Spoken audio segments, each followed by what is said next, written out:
చూసేద్దాం బర్డ్స్, చెప్పాలంటే no words. పూర్తి వివరాలకు చదవండి రేపటి సాక్షి హైదరాబాద్ ఎడిషన్. శివశంకర్ గారు చెప్పండి, ఈ కేసుని మీరు ఎట్లా డీల్ చేయబోతున్నారు, ఏమిటి దీంట్లో ఉన్న మీకున్న బలం ఏమిటి?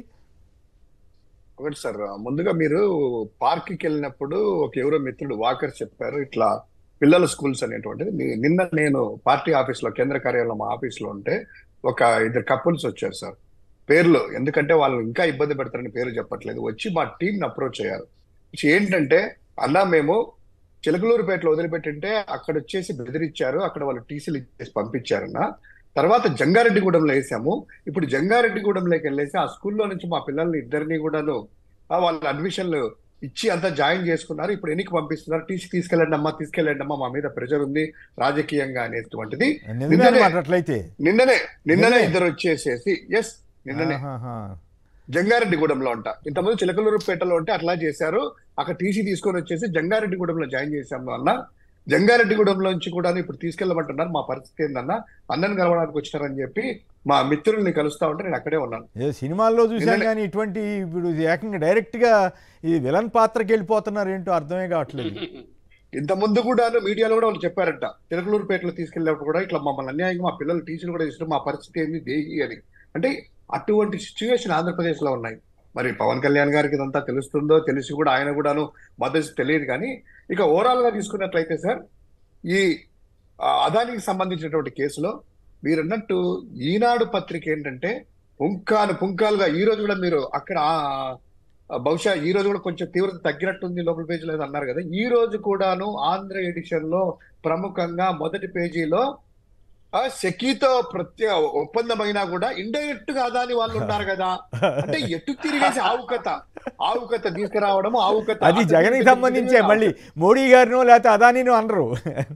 ఎక్కడ మోడీకి సంబంధించింది కాదు, అదాని చేశాడని చెప్పడు కాదు, సెకీ చేసిందని చెప్పదు, అదే విధంగా మిగతా రాష్ట్రాల్లో జరిగిందని చెప్పదు. ఒక్క జగన్మోహన్ రెడ్డి ఒక్కరే తీసుకున్నారు, ఇలా వచ్చారు అలా వచ్చారు బొంకతలు అని చెప్పి పుంకాలుగా రాస్తూనే ఉన్నారు. ఒకటి సార్, 15 సంవత్సరాలుగా చూస్తున్నాము ఈ పత్రికలో రామోజీరావు గారు దివంగతులైనా కూడా వాళ్ళ కొడుకైనా కాస్తైనా కూడా నిజాలకు దగ్గరగా వస్తారేమని ఆశించాం, కానీ తండ్రికి మించిన తైనడయ్యాడు. మరి ఎందుకో మరి ఆ జగన్ గారి మీద ఆ యొక్క అక్కసు, మరి కాంపిటేటివ్ గా సాక్షి పత్రిక పెట్టారనా లేకపోతే ఇంకోటి తెలియదు, కానీ ఈ విధంగా మార్గదర్శిలో బ్లాక్ మనీ ఉందని చెప్పారు కదా మీరు, అది అసలు సమస్య. అది ఒకటి సార్. ఇంకోటి రెండవది, ఆ ముకుల్ రోహిత్గి గారు ఎవరైతే అటార్నీ జనరల్ గా చేసినటువంటి భారత ప్రభుత్వానికి ఆయన గాని, అదే విధంగా ఇంకొకరు ప్రముఖ లాయరు జట్మాల్ గారు, మహేష్ జట్మాల్ గారు చేసినటువంటి ఈ యొక్క వాదనలు కూడాను లోపల పత్రికల్లో కూడాను ఈనాడులో నాకు తెలిసి ఎక్కడో మూలం రాశారు. సో వాళ్ళు చెప్పేది ఏంటంటే క్లియర్ గా ఆ ఛార్జ్ షీట్లు అనేటువంటిది వాళ్ళ అమెరికాలో సంబంధించిన వాటిలో పేర్లు కూడా ప్రముఖంగా అదాని పేర్లే లేవయ్యా, ఏదో ఇచ్చినట్టు రాశారు, కానీ ఎక్కడ కూడా పేర్లు కానీ వ్యక్తుల పేర్లు కానీ సంస్థల పేర్లు కానీ లేవు.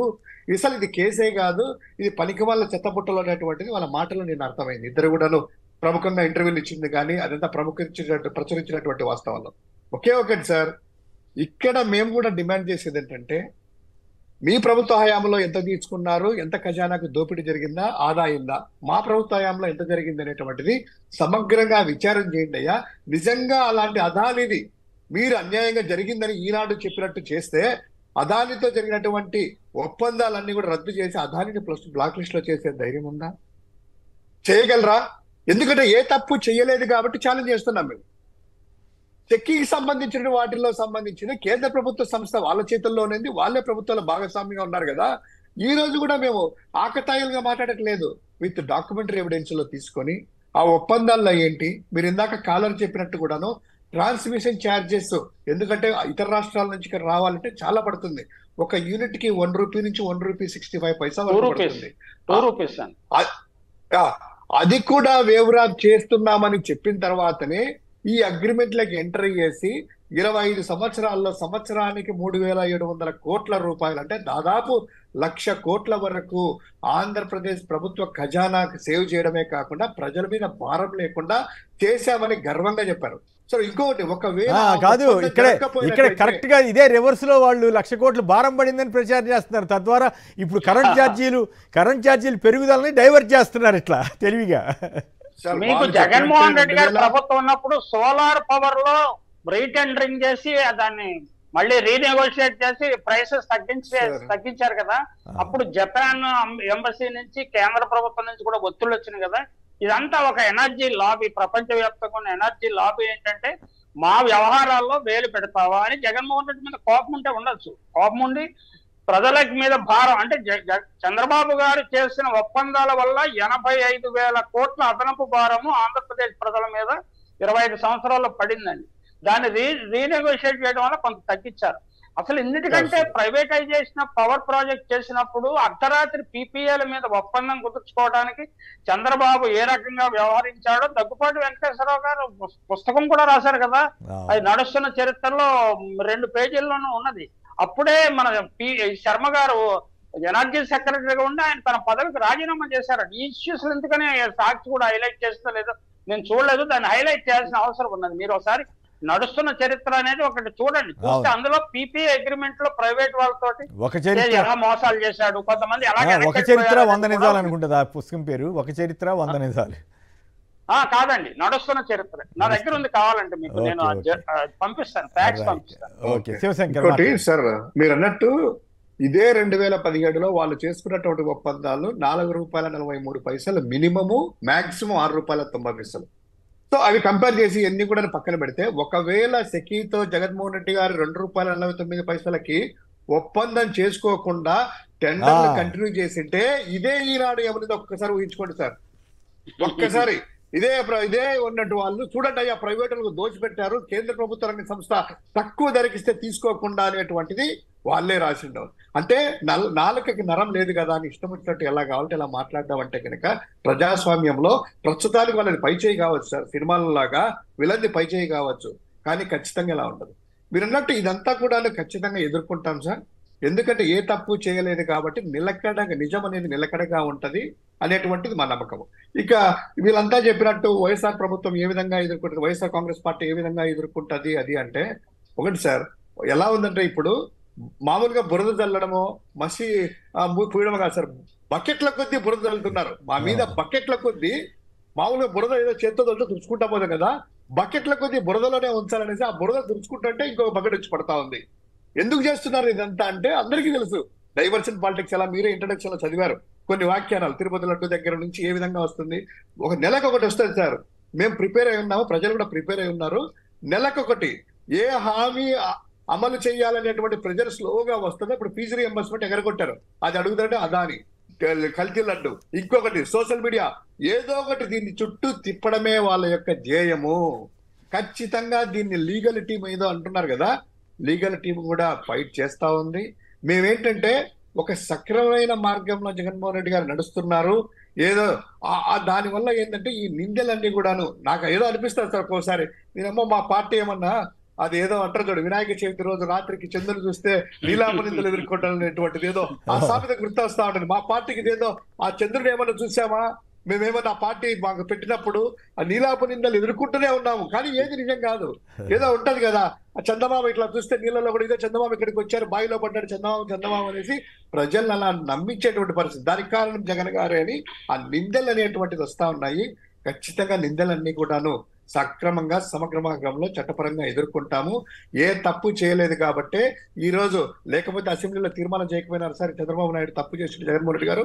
అవును, ఒక రోజంతా తీసుకొని అసెంబ్లీలో చర్చ పెట్టి అదాన్ని రద్దు చేస్తున్నాం, జగన్మోహన్ రెడ్డి అరెస్ట్ చేస్తున్నాం, విదేశాల్లో ఇదని ఏ విధంగా ఎందుకు అసెంబ్లీలో తీర్మానం చేయలేదంటే జనాలకు అర్థమవుతా ఉంది.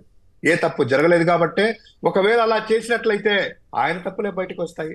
1,00,000 కోట్లు ఆయన చెప్పినటువంటి 1,13,000 కోట్లు భారం ఈ రోజు రాష్ట్ర ప్రభుత్వం మీద, ప్రజల మీద పడింది అంటే అడ్డగోలుగా వాళ్ళు చేసుకున్నటువంటి దాదాపు 36 ఒప్పందాల వల్ల, పీపీఏ ఒప్పందాల వల్ల ఈ రోజు ఈ గతి ఆంధ్రప్రదేశ్ రాష్ట్రానికి పట్టింది. నిజంగా జగన్మోహన్ రెడ్డి గారి సెకీతో ఒప్పందం చేసుకోకపోయినట్లయితే అదనంగా ఇంకొక 85,000 కోట్ల నుంచి 1,00,000 కోట్ల భారం అనేటువంటిది పడిండేది. దాన్ని కూడా ఈరోజు మధ్యాహ్నం 3 గంటలకు ప్రెస్ మీట్ జగన్మోహన్ రెడ్డి గారు పెట్టారు. సమగ్రంగా డాక్యుమెంటరీ ఎవిడెన్స్ తో సహా, ప్రూఫ్లతో సహా ఎక్స్ప్లెయిన్ చేస్తారు సార్. సో ఇప్పుడు మరి వాళ్ళ మీద క్రిమినల్ కేసులు పెట్టడానికి కానీ దావాలు వేయడానికి కానీ అవకాశం ఉంటుందా?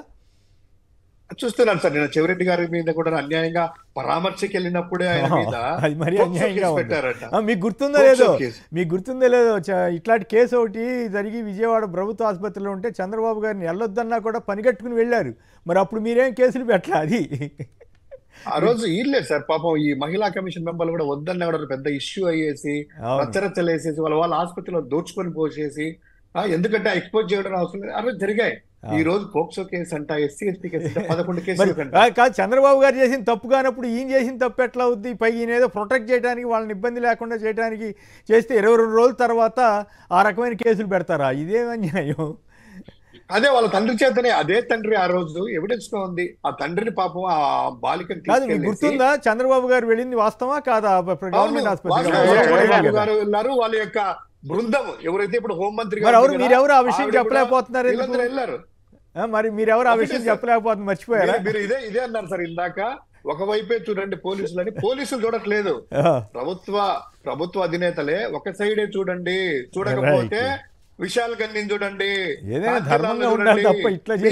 చూడండి, విజయపాల్ చూడండి అని ఇబ్బందులు పెడతామని బెదిరిస్తా ఉన్నారు తప్ప సక్రమంగా ప్రజాస్వామ్యం వెళ్ళాలి. మీరు అన్నట్టు ఈ పాయింట్ కూడా వ్యాలిడ్ పాయింట్. ఆ రోజు ఇదే మహిళా బృందం అంతా వెళ్ళేసి ఆసుపత్రుల లోపలికి దూచుకుంటూ అది ట్రీట్మెంట్ జరుగుతుంటే ఐసీయూలోకి వెళ్ళడానికి చూస్తా ఉన్నారు. ఐసీయూలోకి దొరబడితే అది హాస్పిటల్లో అయ్యా ట్రీట్మెంట్ జరిగింది అడ్డుకున్నా కూడా ఎదురుదాడి చేసేసేటువంటి ప్రయత్నాలు చూసాం. ఇలాంటి పోక్సో కేసులు ఎన్ని పెట్టాలనో. కరెక్టే. కాదు, చంద్రబాబు గారు అప్పుడు వెళ్ళారా లేదా? చంద్రబాబు గారు వెళ్ళారా లేదా అన్నది నా ప్రశ్న. అంతే. మహిళా బృందాలు వెళ్ళినట్టు సార్, ఒకసారి నేను కూడా రికాల్ చేసుకుంటాను. ప్రసాద్ రెడ్డి గారు వెళ్ళినట్టే నాకు గుర్తండి. ఆమె వెళ్ళకపోతే మనం తప్పు చెప్పకూడదు. కేసు పెట్టాల్సిన పద్మ గారు ఇప్పుడు ఏ పార్టీలో ఉన్నారో మనకు తెలియదు. వైసీపీలో లేరు కదా. కావాలని చెప్పకూడదు. ఎవరైనా సరే అధర్మంగా అలా కాదు. ఈవీఎంల కేసు వేయాల్సిన బాలినేని గారు పార్టీ మారిపోయారు, పద్మ గారు తమ పదవికి రాజీనామా చేశారు. మరి ఏం జరుగుతుందో మనకు తెలియదు.